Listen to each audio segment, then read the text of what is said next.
Nous sommes très heureux de vous retrouver sur la Pan-African Medi 1. Soyez les bienvenus dans l'invité de la rédaction. Selon un rapport de décembre 2023 de ONU Femmes, l'un des obstacles à la réalisation de l'égalité des sexes d'ici 2030 est le manque alarmant de financement.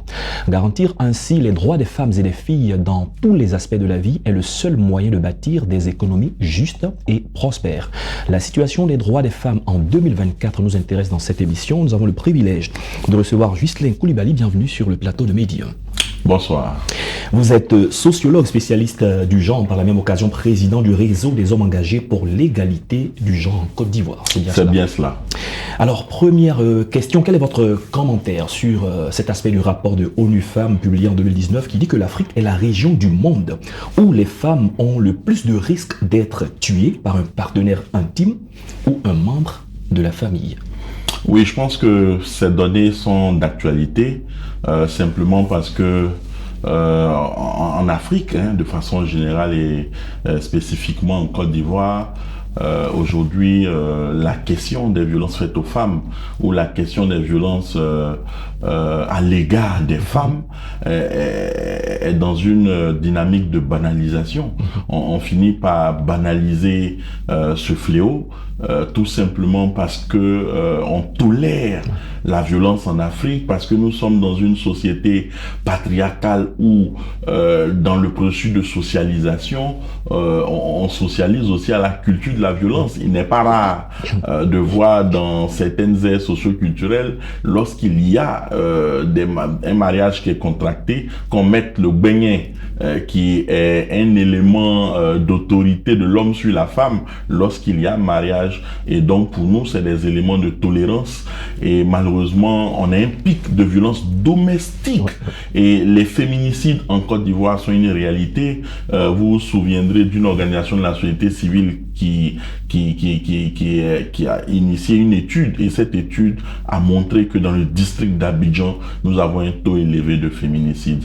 Et quand vous regardez même de façon générale en Côte d'Ivoire pour 2023, déjà nous sommes à pratiquement 8000 cas, donc ça fera 7919 cas de violence basée sur le genre en Côte d'Ivoire. C'est dire que c'est une réalité palpable, c'est un phénomène qui existe, malheureusement c'est un fléau. Nous sommes dans le mois de mars et le 8 mars, c'est la journée internationale pour le droit des femmes. Est-ce que de plus en plus, les mentalités ont changé dans la façon de commémorer, de célébrer cette journée? Heureusement, je dirais heureusement, parce que très souvent la GIF a été célébrée comme si on célébrait la fête des mères, de façon péjorative. Pour parler de la GIF, on parlait de la célébration du fête du pagne. Malheureusement, ce n'est pas le cas. Vous savez que lorsqu'on célèbre la journée internationale de la femme, on célèbre le rôle productif de la femme. C'est-à-dire que la femme qui est célébrée en tant qu'agent économique, en tant qu'agent de développement. Vous vous souviendrez des études qui ont été réalisées en 1975 par Esther Bossérop, qui est une célèbre chercheur agronome dans le domaine de l'agronomie, qui a démontré toute la valeur ajoutée de la femme au processus de développement économique et social. Et c'est à partir de ces recherches que l'ONU a pu institutionnaliser la journée internationale de la femme. C'est dire que le rôle productif de la femme, de par le processus de socialisation, est invisibilisé. Au détriment justement du rôle productif et communautaire de la femme. Donc la femme dans son rôle de tâches domestiques, prise en charge des tâches ménagères, prise en charge de l'alimentation, prise en charge des membres de la famille. C'est un rôle dans lequel la femme est visibilisée. Tout ce qui est rôle communautaire est visibilisé, malheureusement très peu visibilisé dans le rôle productif de création de richesse. Donc la journée internationale est l'opportunité de marquer le pas, regarder est-ce qu'il y a eu du progrès, des avancées dans les droits des femmes. C'est justement ça qui ont été acquis de haute lutte, notamment le droit de vote, etc., sous d'autres cieux. est-ce que ces droits-là, finalement, connaissent des jours meilleurs? Essayons de voir au niveau de l'égalité des chances Oui. pour le travail, pour l'éducation. Aujourd'hui, quel est le bilan qu'on peut dresser? Alors, je suis heureux que vous puissiez poser la question sous l'angle de l'égalité des chances. Cela prouve votre maîtrise également de ce domaine. Vous savez que le genre est une approche de développement qui vise à réduire les inégalités entre les hommes et les femmes, les filles et les garçons, et ce, dans tous les secteurs d'intervention. En réalité, ce qui est recherché in fine, c'est l'égalité des chances entre les filles et les garçons. Alors, mais cela reste un idéal. Max Weber, célèbre sociologue, vous dirait que c'est un idéal type, simplement parce que nous sommes à la quête inlassable de cet idéal, mais dans les faits, vous savez qu'il y a une nuance entre égalité formelle, qui, à partir de la Constitution, confère des droits.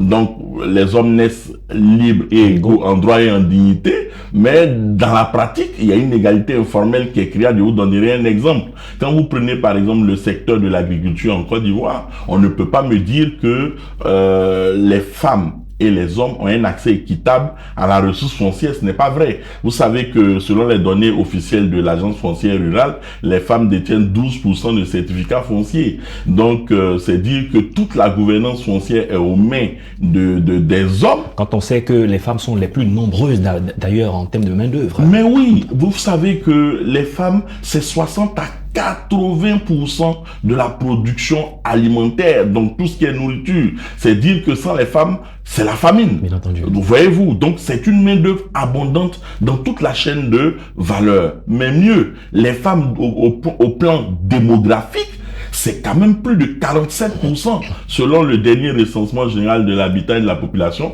SGPH de 2021-2025. Donc, on a une force démographique, une force économique, mais aussi une force électorale. Parce que quand vous regardez les données statistiques au plan électoral, les femmes quand même constituent un électorat fort de plus de 49%. Donc, les femmes, malheureusement, dans les faits, elles sont sous-représentées,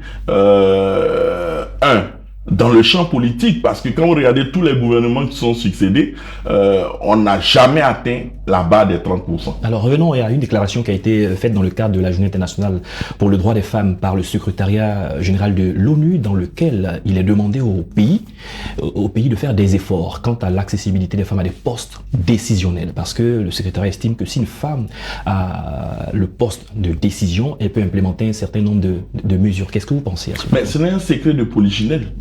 Vous savez tous que depuis 1995, 4e conférence de Beijing, où les États partis, dont la Côte d'Ivoire, s'engagent justement à faire en sorte qu'on ait à terme une meilleure représentativité des femmes dans les sphères décisionnelles ou dans les sphères de prise de décision, de 95 à aujourd'hui, vous savez que c'est toujours un défi. C'est un défi simplement parce que au niveau de l'Assemblée nationale, aujourd'hui, nous n'avons même pas encore atteint la barre des 15%. Nous tournons autour de 12. Quand vous regardez tous les gouvernements qui se sont succédés, on n'a jamais atteint 30%. Et là, ça vacille. Tantôt, on atteint 20, on est heureux, et puis on redescend à 12 ou 17. Donc, c'est dire que c'est quelque peu difficile.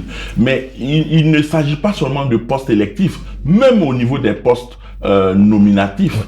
Vous savez que la Côte d'Ivoire dispose du compendium, qui est un répertoire des compétences féminines. Mais est-ce que ce répertoire est utilisé? On constate encore que c'est un défi en termes de représentativité. Et même au niveau de la fonction publique, vous remarquerez que quand on avance vers les postes de prise de décision, on a moins de femmes. Donc, il y a quand même un véritable défi. Mais la traduction sociologique, c'est justement l'expression de l'hégémonie masculine sur les femmes. Est-ce qu'il y a, avec tout ce que vous dites, est-ce qu'il y a des acquis importants en matière de législation, en matière d'avancée des droits? Non, il faut saluer le gouvernement.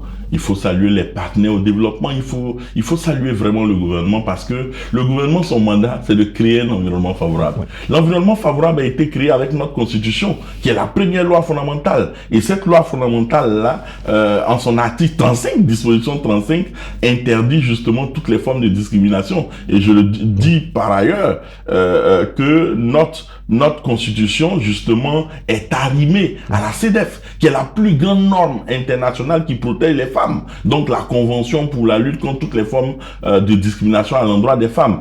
Mais aussi, on a arrimé aux accords de Maputo. Donc, pour vous dire que l'article 35, l'article 36, qui vise la parité sur le marché de l'emploi, donc ça, c'est le gouvernement qui travaille à cela. Et l'article 37 qui améliore justement la représentativité des femmes dans les assemblées élues, ça a débouché sur une loi. En 2019, c'est la loi portant amélioration de la représentativité des femmes. Quand vous prenez le foncier, on a aujourd'hui une loi sur le foncier qui projette justement un accès équitable des femmes à la terre. Mais prenons les réformes. Il y a eu aussi la loi sur la succession. Ne l'oublions pas, en 2019.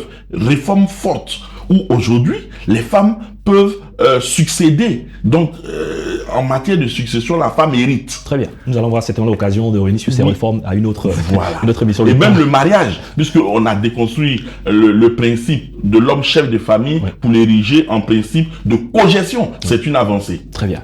Merci Ghislain Coulibaly. Nous sommes déjà à la fin de cette émission. Comme je le disais, d'autres émissions nous permettront d'aller en plus dans les détails. Merci d'être passé sur notre plateau. Ben, je suis disponible et je viendrai avec plaisir aborder d'autres problématiques d'actualité. Très bien. Rappelons que vous êtes sociologue spécialiste du genre et président du réseau des hommes engagés pour l'égalité du genre en Côte d'Ivoire. Merci infiniment. C'est la fin de cette émission. Merci à tous de l'avoir suivi. Bonne suite de nos programmes sur Medium.